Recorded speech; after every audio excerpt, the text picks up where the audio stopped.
नमस्कार दोस्तों, आपका स्वागत है हमारे इस चैनल में एडवोकेट कृष्ण कुमार त्रिपाठी। दोस्तों, आज मैं चेक बाउंस के केसों की थोड़ी चर्चा करूंगा आपसे। कुछ ऐसी महत्वपूर्ण बातें बताऊंगा जो आपके लिए जानना बहुत ज़रूरी है। दोस्तों, चेक बाउंस का कोई भी केस अगर आप पर लगने वाला है तो मेरा ये मानना है कि आप आगे होकर समझौता कर लें। अगर आप समझौता नहीं करते हैं और केस लग जाता है तो दोस्तों ये बड़ा ही गंभीर मतलब एक गंभीर समस्या बन जाएगी और आपको आगे तकलीफ होगी। चेक बाउंस का केस जब भी लगता है उसमें एक चीज़ देखने को मिलती है कि जिसके ऊपर ये केस लगा है वो भाग के वकील के पास जाता है। वकील उसको बेवकूफ़ बनाता है। वकील कहता है कि अरे घबराने की ज़रूरत नहीं है, हम केस लड़ लेंगे, तुमको जिता देंगे, चिंता मत करो। दुनिया भर की बातें वकील करता है, लेकिन रियलिटी कुछ और है दोस्तों। चेक बाउंस के केस में ऐसे ऐसे प्रावधान डाल दिए गए हैं कि कोई व्यक्ति कितना भी बड़ा सूरमा हो वो नहीं बच सकता। इसलिए इस वकीलों की बातों में ना पड़े। आप कोई सा भी स्टेप उठा लें, कोई सा ही प्रिकॉशन उठा लें, आप चेक बाउंस में फंसेंगे अगर आपने चेक दिया है और अगर वो बाउंस हुआ है तो। अगर आप ये कहते हैं कि मेरी साइन नहीं है तब भी आप फंसेंगे। आप ब्लैंक चेक देते हैं साइन करके तब भी आपकी गलती है।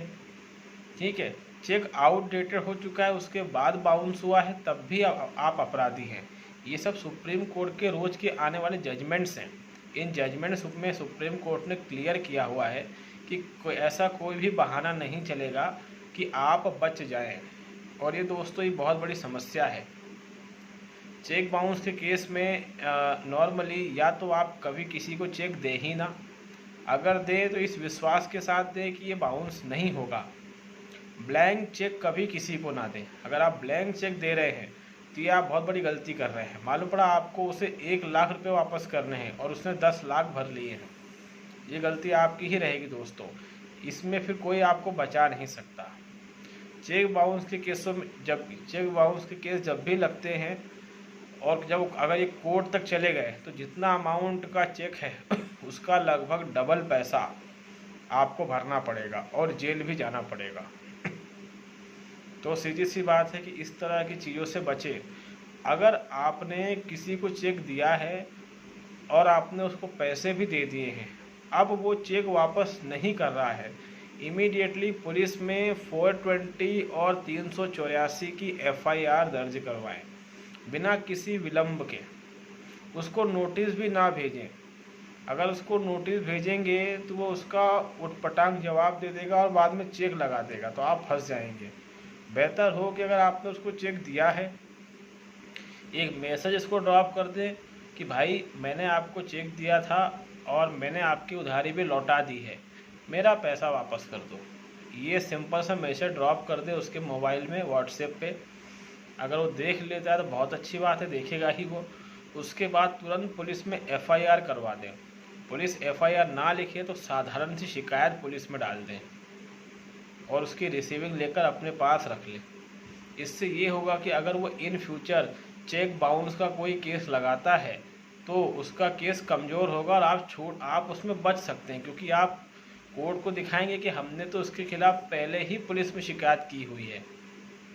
ठीक है, और अगर पुलिस में शिकायत आप कर देते हैं उसके बाद भी लंबे समय तक पुलिस कार्रवाई नहीं करती है तो सीधा कोर्ट में प्राइवेट कंप्लेंट आगे होकर लगा दे।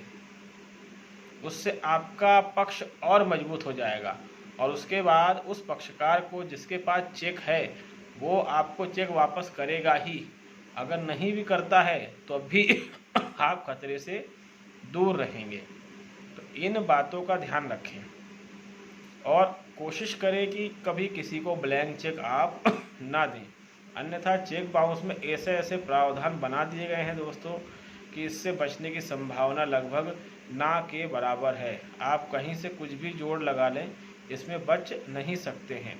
हालांकि इसको कंपाउंडेबल भी बना दिया गया है, आप इसमें समझौता भी कर सकते हैं और जब केस लगता है उसी समय आप जितनी राशि का चेक है उतनी राशि और साथ में जो भी उसका खर्चा हुआ है सामने वाली पार्टी का वो दिलवाते हैं या वो देते हैं आप, तो ऑटोमेटिक चेक ये केस ख़त्म हो जाता है।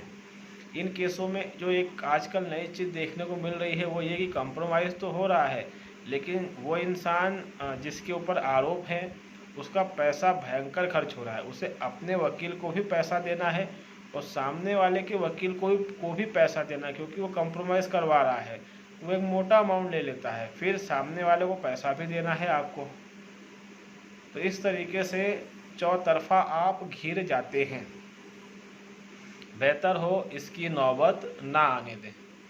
तो यही कुछ महत्वपूर्ण बातें थी दोस्तों जो मुझे आपको बताना थी। फिर एक बार दोहराऊंगा कि अगर वकील के पास आप जाते हैं तो वकील तो यही कहेगा कि हाँ अपन लड़ेंगे, डरने की ज़रूरत नहीं है, घबराने की ज़रूरत नहीं है। अरे वकील साहब इसमें क्या कर लेंगे ये बहुत ज़्यादा क्लियर कट केस होता है। आपने साइन करके चेक दिया है, बात ख़त्म हो गई। अब आपके ऊपर ये आरोप है कि आप पैसा नहीं लौटा रहे हो, तो आपको पैसा लौटाना पड़ेगा।